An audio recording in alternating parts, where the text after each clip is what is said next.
प्यारे बच्चों नमस्कार। मस्ती वाली पाठशाला में मैं सौरभ पांडे एक बार फिर से आपका स्वागत करता हूं। अपने पिछले वीडियो में हमने देखा था कि कॉम्प्लेक्स नंबर को हम कैसे डिफाइन करते हैं, आयोटा सिंबल का क्या मतलब होता है, उसके बाद किसी कॉम्प्लेक्स नंबर का रियल पार्ट और इमेजिनरी पार्ट कैसे निकालते हैं, और क्या मतलब होता है जब हम कहते हैं कि दो कॉम्प्लेक्स नंबर बराबर हैं।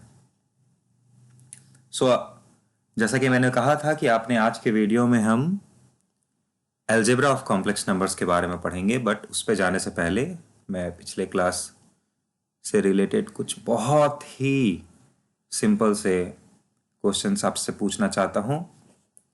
जैसे कि आप स्क्रीन पर देख सकते हैं, आपके सामने 4 कॉम्प्लेक्स नंबर लिखे हुए हैं और आपको उनके रियल और इमेजिनरी पार्ट्स लिखने हैं। आपका कॉम्प्लेक्स नंबर का स्टैंडर्ड फॉर्म क्या होता है? z is equal to x plus i y, और हम इस x को कहते थे रियल पार्ट ऑफ z और इस y को कहते थे इमेजिनरी पार्ट ऑफ z। तो यहां पर अगर आप कंपेयर करेंगे पहले वाले कॉम्प्लेक्स नंबर में, तो x की जगह पर -2 है, तो रियल पार्ट -2 हो जाएगा, और y की जगह पर 3 है। फिर सेकेंड वाले कॉम्प्लेक्स नंबर में x की जगह पर 2 है और y की जगह पर इट इज -3। ओके, 3 मत कह देना, बिकॉज आप 2 - 3i को 2 प्लस -3i लिख सकते हो। आपको स्टैंडर्ड फॉर्म में लिखना है, x प्लस आई और सम y के फॉर्म में लिखना है, स्टैंडर्ड नोटेशन के फॉर्म में लिखना, और तब आप कंपेयर करेंगे। थर्ड वाले में क्या हो जाएगा? रियल पार्ट x और इमेजिनरी पार्ट -y, और फोर्थ वाले में रियल पार्ट 0 और इमेजिनरी पार्ट -2। ये कौन सा नंबर है? इसको हम लोगों ने क्या बोला था नाम? इसका नाम था purely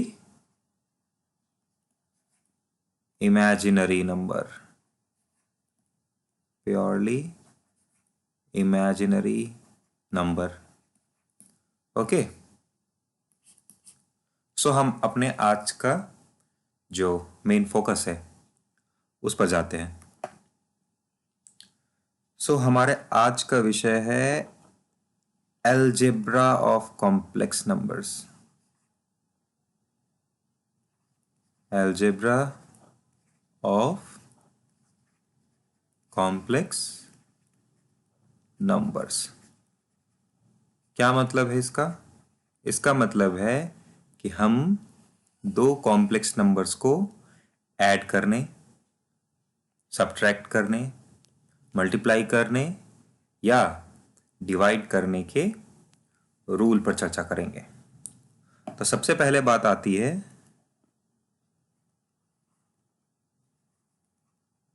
addition of two complex numbers.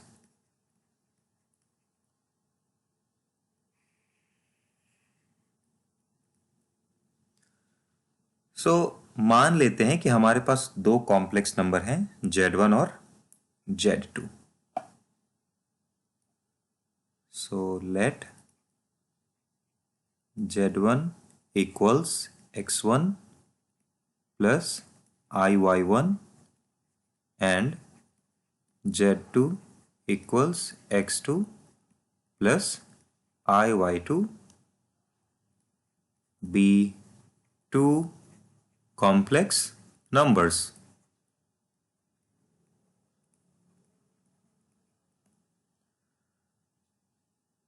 तो Z1 और Z2 को ऐड करने का मतलब हुआ, Z1 और Z2 इन दोनों कॉम्प्लेक्स नंबर्स को ऐड करने का मतलब हुआ कि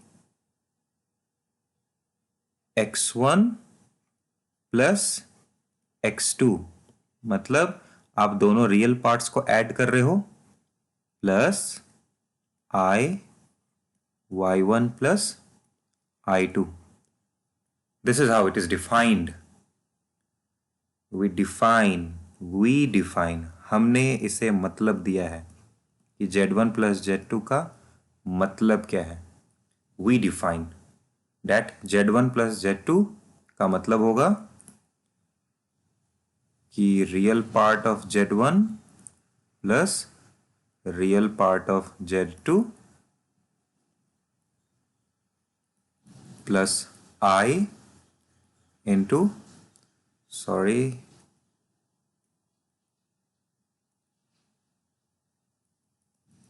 imaginary part of Z1 plus imaginary part of Z2.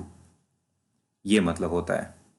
For example, अगर आपके पास Z1 is equal to 2 plus 3i है और Z2 is equal to 3 plus 4i है और मैं आपसे पूछ रहा हूँ कि Z1 प्लस Z2 क्या होगा, तो आपको सिंपल रियल पार्ट्स को ऐड कर देना है. 2 plus 3 plus i into imaginary parts को भी ऐड कर देना है. So this will be 5 plus 7i. ठीक है. अब इस परिभाषा के आधार पर हम देखते हैं कि कॉम्प्लेक्स नंबर का एडिशन कुछ प्रॉपर्टीज को सेटिस्फाई करता है. So we can right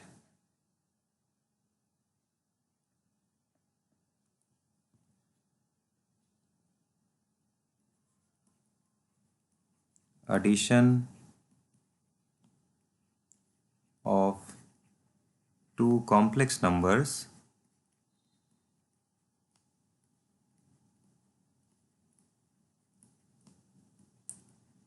satisfies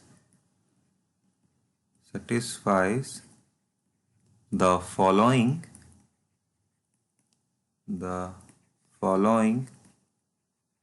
properties.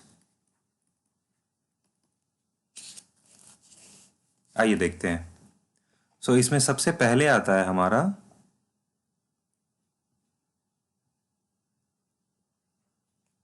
Closure property. ये आपने क्लास 6 में पढ़ा होगा. मैंने तो 6 में पढ़ा था. द क्लोजर प्रॉपर्टी ये कहता क्या है?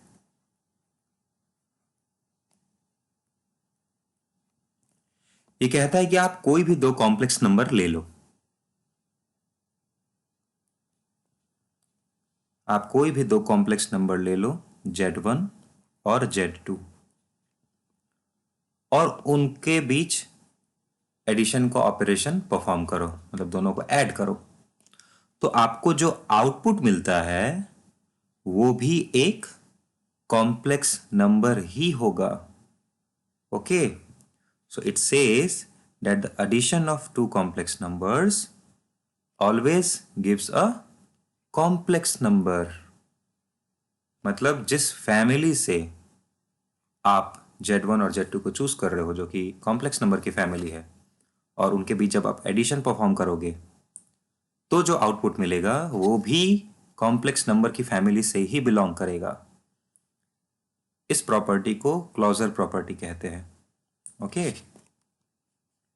So it states that the addition of two complex numbers, the addition of two complex numbers always gives a complex number.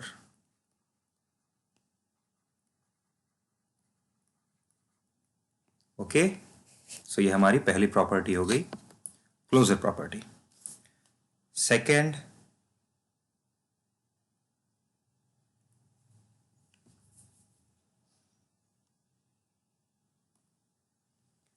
हमारी सेकेंड प्रॉपर्टी है कम्यूटेटिव प्रॉपर्टी.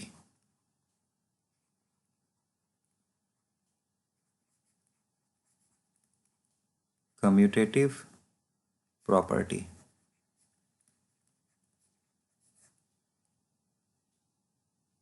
ये क्या कहता है? ये कहता है कि आप के पास अगर दो कॉम्प्लेक्स नंबर हैं Z1 और Z2, आप Z1 में Z2 जोड़ो या फिर Z2 में Z1 जोड़ो, बात बराबर है, आउटपुट में किसी तरह का कोई फर्क नहीं आएगा। ठीक है? So can we prove this? Yes. Suppose Z1 is equal to x1 plus IY1 और Z2 x2 प्लस IY2 है।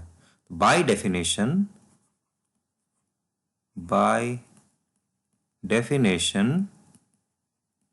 what is my Z1 Z2? Z1 plus Z2, this is nothing but x1 plus x2 plus I into y1 plus y2। Okay okay, अब देखिए x1 और x2 हमारे क्या थे? Real number थे, और आपको पता है कि रियल नंबर्स का एडिशन कम्यूटेटिव प्रॉपर्टी को फॉलो करता है ना? तो इस x1 प्लस x2 को मैं x2 प्लस x1 भी लिख सकता हूं। क्यों? बिकॉज हमारे x1 और x2 रियल नंबर्स हैं, और रियल नंबर्स का एडिशन कम्यूटेटिव लॉ को फॉलो करता है। ठीक उसी तरह मेरे y1 और y2 भी रियल नंबर हैं, तो ये भी, इनका एडिशन भी कम्यूटेटिव लॉ को फॉलो करेगा। ओके, सो मैं इसे 1 कह देता हूं। अब अगर मैं Z2 प्लस Z1 करता हूं तो ये बराबर किसके होगा? रियल पार्ट ऑफ Z2 यानी कि x2 plus real part of Z1 यानी कि x1 plus I times what? Imaginary part of Z2 यानी कि y2 plus imaginary part of Z1 यानी कि y1। सो 1 और 2 आप देख सकते हैं कि Z1 प्लस Z2 एक कॉम्प्लेक्स नंबर होगा, Z2 प्लस Z1 एक कॉम्प्लेक्स नंबर होगा by which property? Closure property. अब अगर ये दोनों कॉम्प्लेक्स नंबर हैं तो हम देख सकते हैं कि इन दोनों का रियल पार्ट भी बराबर है और इमेजिनरी पार्ट भी बराबर है। इसीलिए हम कह सकते हैं कि from 1 and 2 we can say that Z1 plus Z2 is equal to Z2 plus Z1. Okay, so we have proved this one. Now what is the next property?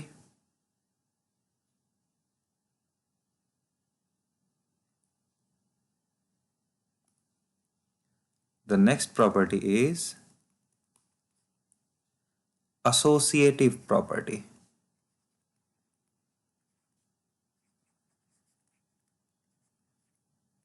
Associative property ये क्या कहता है भाई? ये कहता है कि सपोज मान लीजिए कि आपके पास 3 कॉम्प्लेक्स नंबर हैं Z1, Z2 और Z3।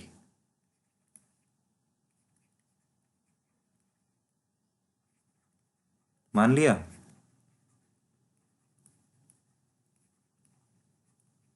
ये 3 कॉम्प्लेक्स नंबर्स हैं मेरे पास। एसोसिएटिव प्रॉपर्टी कहती है कि आप पहले Z1 और Z2 को ऐड करो। पहले Z1 Z2 ऐड करने का मतलब, यहां पे मैंने ब्रैकेट दे दिया। ब्रैकेट दे देने से मेरा मतलब है कि मैंने पहले Z1 और Z2 को ऐड किया है। उसके बाद जो कॉम्प्लेक्स नंबर आ रहा है उसमें मैं Z3 ऐड कर रहा हूं। इस लाइन का यह मतलब हुआ। तो ये बराबर होगा अगर मैं पहले Z2 और Z3 को ऐड करूं और जो भी रिजल्ट आता है उसको मैं Z1 में ऐड कर दूं। ओके, तो ये एसोसिएटिव प्रॉपर्टी है। आप पहले Z1 Z2 के ऐड करो, जो आउटपुट आता है, जो कॉम्प्लेक्स नंबर आता है उसमें Z3 जोड़ दो, या फिर आप पहले Z2 और Z3 को ऐड करो और जो भी कॉम्प्लेक्स नंबर आता है उसको आप Z1 में ऐड कर दो, बात सेम रहेगी। आप इसे प्रूव कर सकते हो पिछली दो प्रॉपर्टीज का इस्तेमाल करके। अब चौथी प्रॉपर्टी है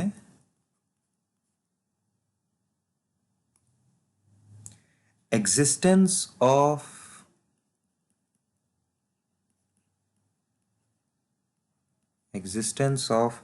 additive identity. Existence of additive identity. आपने क्लास 8 में एडिटिव आइडेंटिटी के बारे में पढ़ा था, रियल नंबर्स के कॉन्टेक्स्ट में, है ना। एडिटिव आइडेंटिटी क्या होती है? एक ऐसा नंबर था जिसको आप किसी भी रियल नंबर में ऐड करते थे तो उस रियल नंबर पे कोई फर्क नहीं पड़ता था, और वो क्या था? रियल नंबर जीरो, है ना। तो आप कहते थे zero is the additive identity. आप 5 में जीरो ऐड कर देते हो, आपको 5 ही मिलता था। तो वैसे ही हम यहां पर डिफाइन करते हैं कि हर कॉम्प्लेक्स नंबर के लिए भी एक एडिटिव आइडेंटिटी एग्जिस्ट करती है। सो ये हम डिफाइन करते हैं for every complex number, her complex number, every complex number z,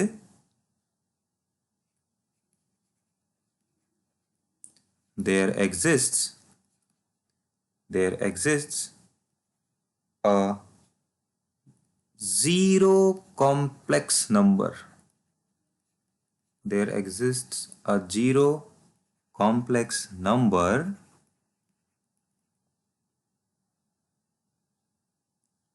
and it is denoted as zero. इसे हम डिनोट करेंगे जीरो, और ये जीरो कॉम्प्लेक्स नंबर है क्या? So this is nothing but zero plus i into zero, जहां पे zero और ये जीरो रियल नंबर से, ये जीरो और ये जीरो रियल नंबर जीरो है ना। इसे हम जीरो कॉम्प्लेक्स नंबर कह रहे हैं। जीरो कॉम्प्लेक्स नंबर एक ऐसा कॉम्प्लेक्स नंबर होगा जिसका रियल पार्ट भी जीरो होगा और इमेजिनरी पार्ट भी जीरो होगा। So for every complex number z there exists a zero complex number such that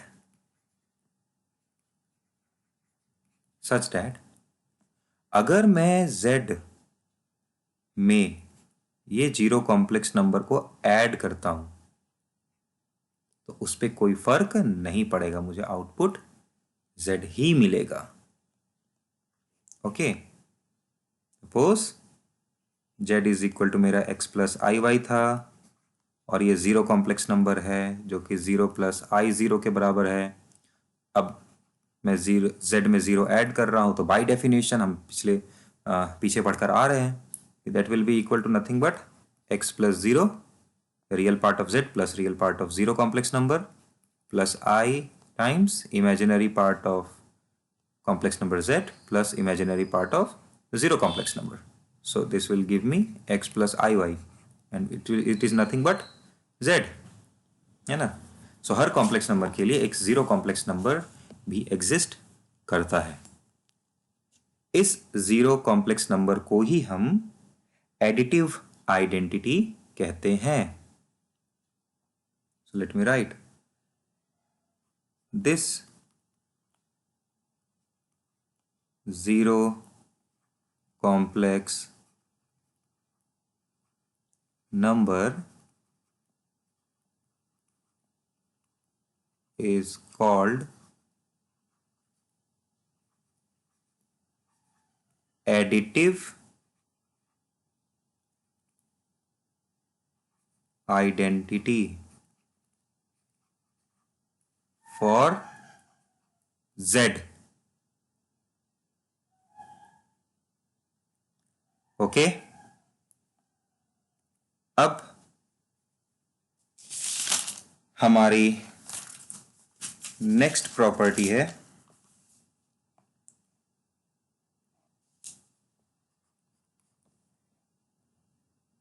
existence of additive inverse. इसके बारे में भी आपने क्लास 7th या 8th में पढ़ा होगा रियल नंबर्स के कॉन्टेक्स्ट में। क्या था कि हर रियल नंबर के कॉरेस्पॉन्डिंग एक एडिटिव इनवर्स एग्जिस्ट करता है सच दैट अगर उस एडिटिव इनवर्स को उस रियल नंबर में ऐड कर दिया जाए तो हमें क्या मिल जाएगा? 0। फॉर एग्जाम्पल 3 का एडिटिव इनवर्स क्या है? -3, क्योंकि आप 3 में अगर -3 ऐड करते हो तो आपको 0 मिलता है। हाफ का एडिटिव इनवर्स क्या होगा? -12। तो वैसे ही यहाँ पर हम डिफाइन करते हैं कि हर कॉम्प्लेक्स नंबर z के corresponding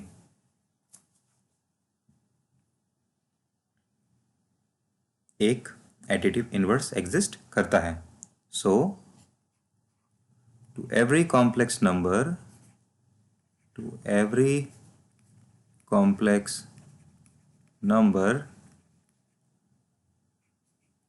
z is equal to x plus iy, we have the complex number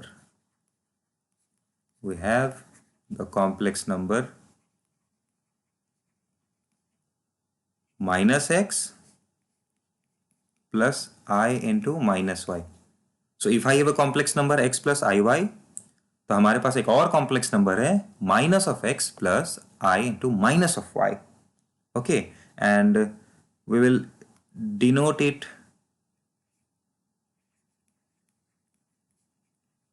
denoted as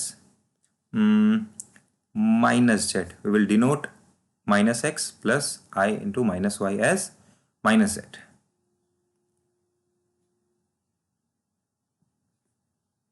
So we have the complex number minus x plus I into minus y such that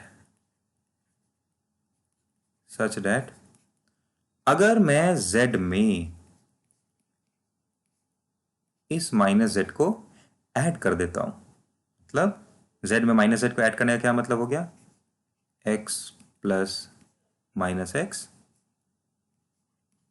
plus i y plus minus y. Okay, so you'll get 0 plus I into 0, that is 0 complex number, है ना?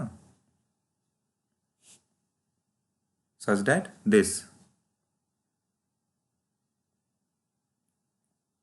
So we call, हम कहते हैं we call minus z as the additive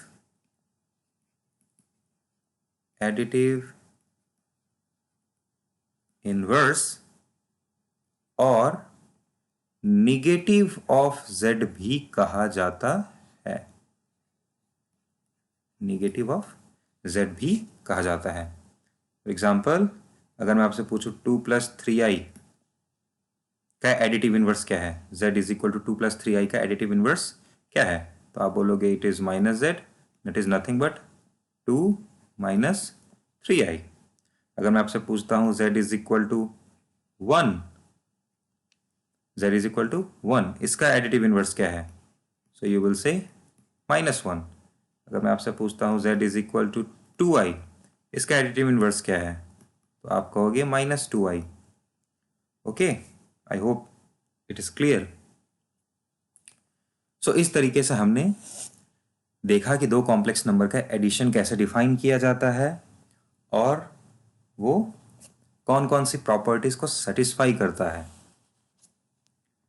अब हमारा अगला concern है दो कॉम्प्लेक्स नंबर का मल्टीप्लिकेशन।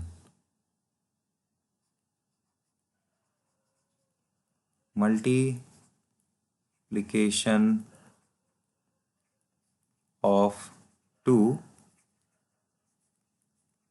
Complex numbers. तो हम किस तरीके से दो कॉम्प्लेक्स नंबर का मल्टीप्लिकेशन डिफाइन करते हैं? सो लेट मान लेते हैं कि फिर से हमारे पास दो कॉम्प्लेक्स नंबर हैं, z1 is equal to x1 plus i y one और z2 is equal to x2 plus i y to.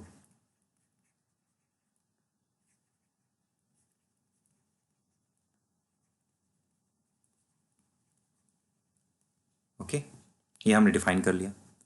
Then the product z1 z2 is a complex number.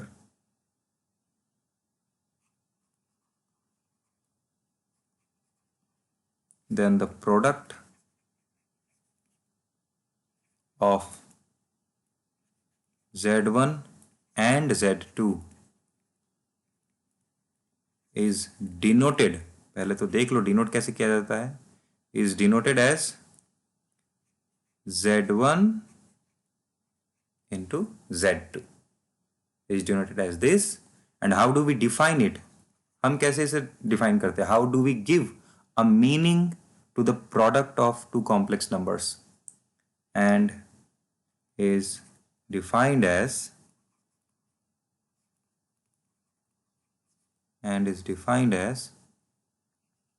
z1 z2 a real part of z1 into real part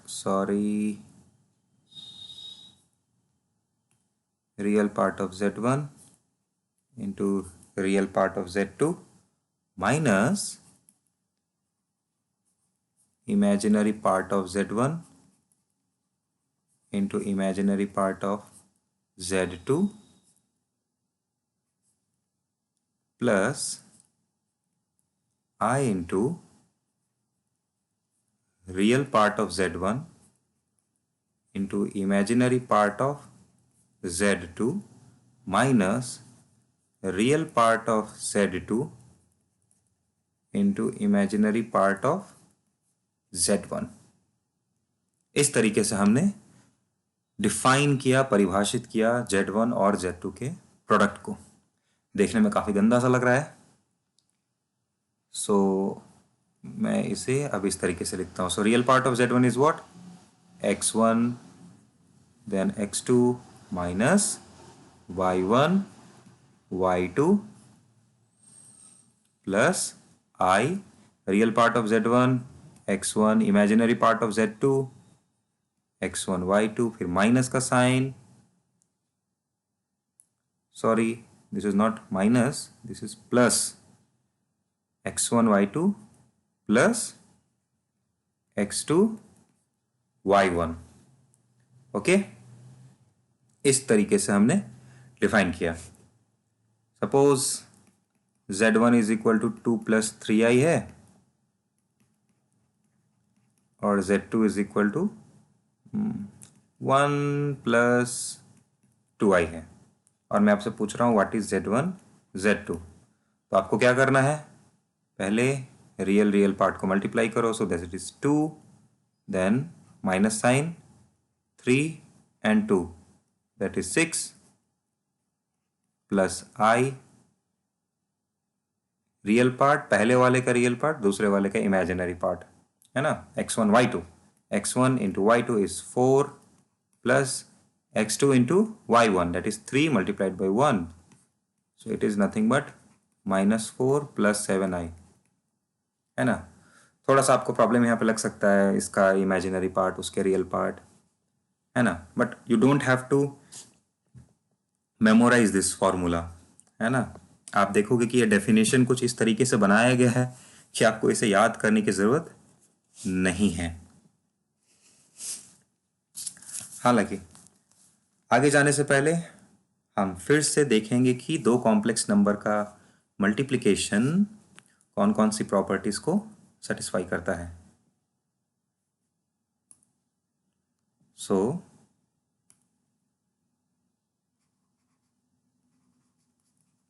multiplication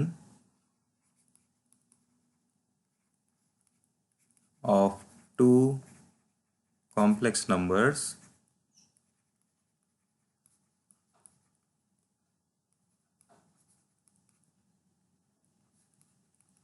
satisfies the following properties. तो सबसे पहली property वही वाली closure property. Closure property मतलब the multiplication of two complex number leads to a complex number. Okay, so it states that the multiplication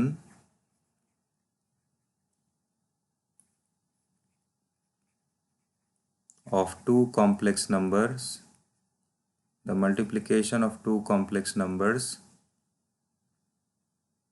gives a complex number.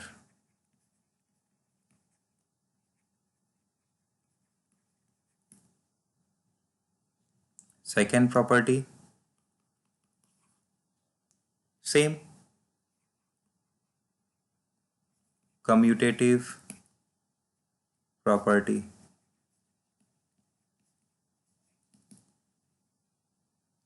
क्या मतलब है इसका कि अगर आपके पास दो कॉम्प्लेक्स नंबर्स हैं Z1 एंड Z2, तो आप Z1 का Z2 के साथ प्रोडक्ट करो या Z2 का Z1 के साथ प्रोडक्ट करो, बात सेम है। ओके, मैं इसे प्रूव करने नहीं जा रहा हूँ, आप चाहो तो पिछली प्रॉपर्टीज का इस्तेमाल करके इसे प्रूव कर सकते हो। Then what is the next one? associative property।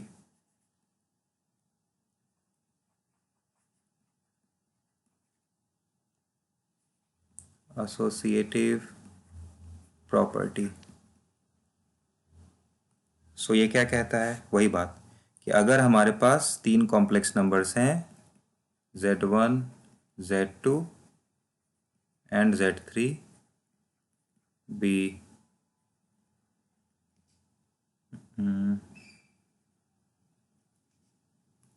Z1, Z2 and Z3 be three complex numbers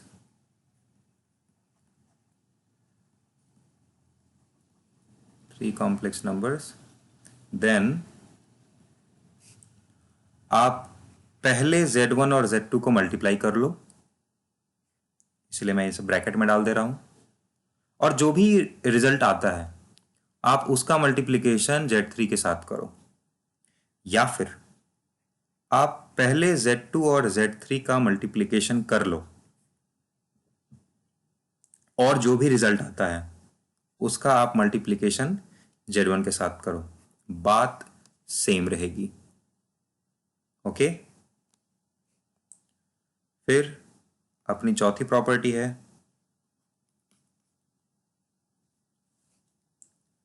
existence of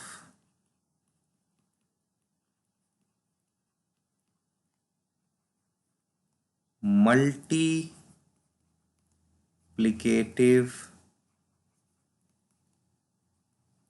inverse। existence of multiplicative inverse ये क्या कहता है?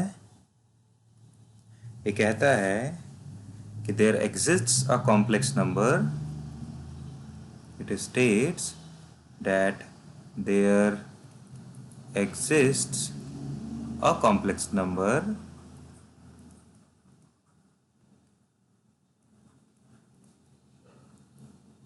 complex number 1 plus iota times 0 denoted as 1, इसे अपन 1 से denote करेंगे, denoted as 1 such that अगर आप किसी भी कॉम्प्लेक्स नंबर z को 1 के साथ मल्टीप्लाई करते हो तो आपको z ही मिलेगा। ठीक इसी तरह का आपने रियल नंबर्स के कॉन्टेक्स्ट में भी पढ़ा हुआ है। ओके, और अगली प्रॉपर्टी है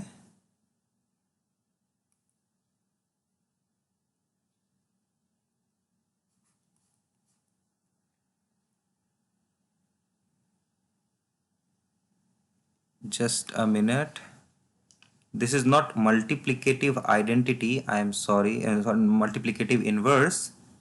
This is multiplicative identity, I am sorry.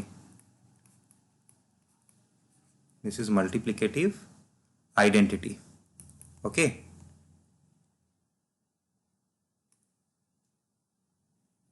So the next property is existence of multiplicative inverse. Existence of multiplicative inverse. So आपने रियल नंबर के कॉन्टेक्स्ट में पढ़ा था कि हर नॉन जीरो रियल नंबर के कॉरस्पॉन्डिंग एक दूसरा रियल नंबर एग्जिस्ट करता है कुछ इस तरह से कि अगर उन दोनों को मल्टीप्लाई किया जाएगा तो प्रोडक्ट की वैल्यू कितनी आएगी? 1 आएगी, है ना? तो वैसे ही यहां पर भी अगर आपके पास एक कॉम्प्लेक्स नंबर है for a non zero complex number, for a non-zero complex number z is equal to x plus iy. और जब मैं कह रहा हूं नॉन जीरो कॉम्प्लेक्स नंबर तो मेरा मतलब है कि x और y दोनों में से कोई भी जीरो के बराबर नहीं है. Okay, so for a non zero complex number z we have a complex number. अब देखिए मैं कैसे लिख रहा हूं. We have a complex number x by x square plus y square plus I times minus y by x square plus y square. We have a complex number x by x square plus y square plus I times minus y by x square plus y square. इसे denote किया जाता है, इस complex number को मैं denote कर रहा हूं, डिनोटेड एज 1 बाई जेड और z का पावर -1. आप देखेंगे कि ऐसा क्यों मैं बोल रहा हूं 1 बाई जेड या फिर z का power -1. We have a complex number this such that अगर आप z और 1 बाई जेड को मल्टीप्लाई करते हो तो आपको 1 मिलेगा. लेट्स सी, है ना? So we have LHS is equal to z 1 by z या फिर z का पावर -1 या फिर इसे z इनवर्स भी कहते हैं. This is nothing but x plus i y and this is what x by x square plus y square and plus I times minus y by x square plus y square. Definition का इस्तेमाल करिए. x this one, so this will be x square by x square plus y square. फिर ये y इसके साथ multiply होगा but minus sign भी आएगा एक, सो वो माइनस और ये वाला माइनस मिलकर प्लस हो जाएगा. So you will get Y square by x square plus Y square. So ये हमारा हो गया रियल वाला पार्ट प्लस आई इंटू क्या था, x को y2 से मल्टीप्लाई करेंगे, है ना? So this will be what minus X Y by X square plus Y square और इस वाले को इसके साथ मल्टीप्लाई करेंगे plus X Y by X square plus Y square. Okay, so what we get since this is X Y by X square plus Y square, ये minus X Y by X square plus Y square है, so this cancels out and it becomes 0। और यहाँ पर आप देख सकते हैं हमें क्या मिलता है, x square plus Y square by x square plus Y square which is nothing but 1, है ना। सो हर नॉन जीरो कॉम्प्लेक्स नंबर के कॉरस्पॉन्डिंग एक दूसरा कॉम्प्लेक्स नंबर होता है जो कि इस फॉर्म में लिखा जा सकता है, कुछ इस तरह से कि उन दोनों का मल्टीप्लिकेशन करने पर हमें 1 मिलेगा। सो इस 1 बाई जेड को हम मल्टीप्लिकेटिव इनवर्स कहते हैं, जेड का मल्टीप्लिकेटिव इनवर्स। ओके, सो मैं यहां पर लिख देता हूं 1 बाई जेड और जेड पावर -1। अब शायद आपको समझ में आ गया कि मैंने क्यों ऐसा लिखा था, है ना। 1 बाई जेड और z to the power -1 is called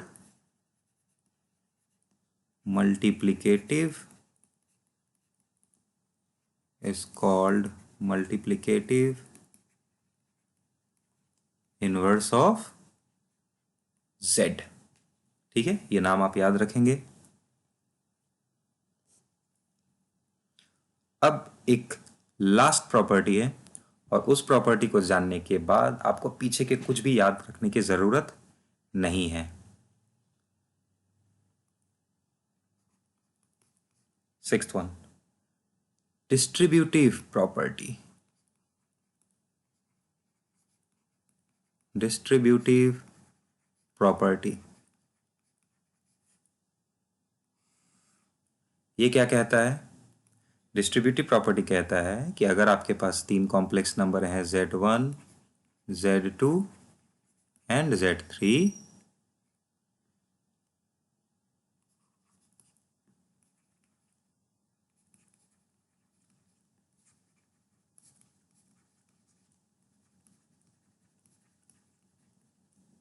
then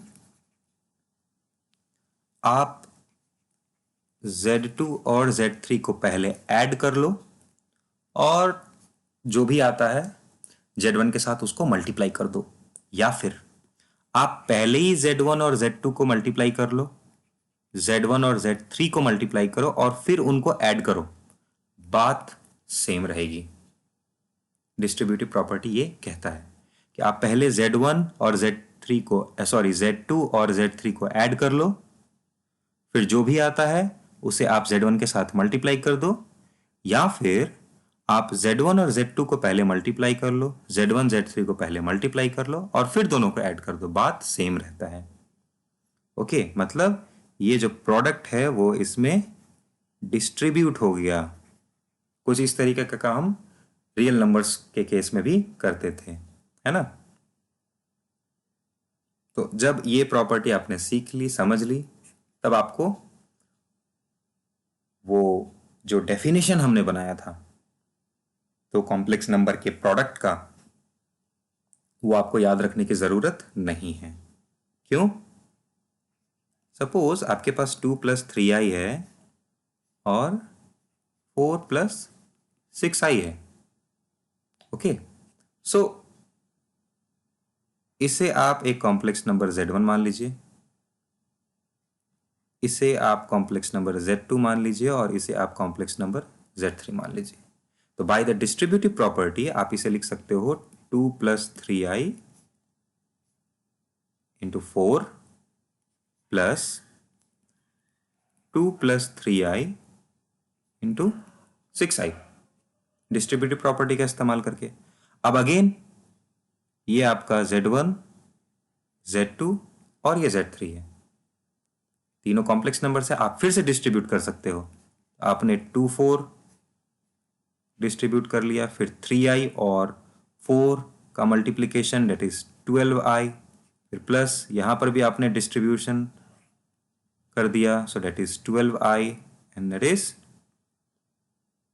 plus 18 plus 18i square. So this is what, 4 दूना 8 प्लस 12i प्लस 12i कितना हो जाएगा 24i प्लस 18 और आई स्क्वायर का वैल्यू कितना हो जाएगा -1, ये तो डेफिनेशन ही था। सो 8 minus 18 plus 24i, so this is -10 plus 24i। सो एक बार जब आप डिस्ट्रीब्यूटिव प्रॉपर्टी समझ गए हो तब आपको पीछे का जो डेफिनेशंस है उसको याद रखने की ज़रूरत नहीं है कि इसके रियल पार्ट को इसके रियल पार्ट के साथ मल्टीप्लाई करना है, फिर रियल पार्ट को इमेजिनरी पार्ट के साथ मल्टीप्लाई करना है। You don't have to do like that. Okay, आप सिंपल अभी तक जो भी सीख कर आए हो आपको कॉम्प्लेक्स नंबर के केस में भी वही प्रोसीजर इस्तेमाल करना है, वही प्रॉपर्टीज इस्तेमाल करनी है। सो अपनी आज की वीडियो के लिए इतना ही। अपने अगले वीडियोस में हम देखेंगे कि दो कॉम्प्लेक्स नंबर को कैसे घटाया जाता है, उन्हें कैसे डिवाइड किया जाता है। तब तक के लिए नमस्कार।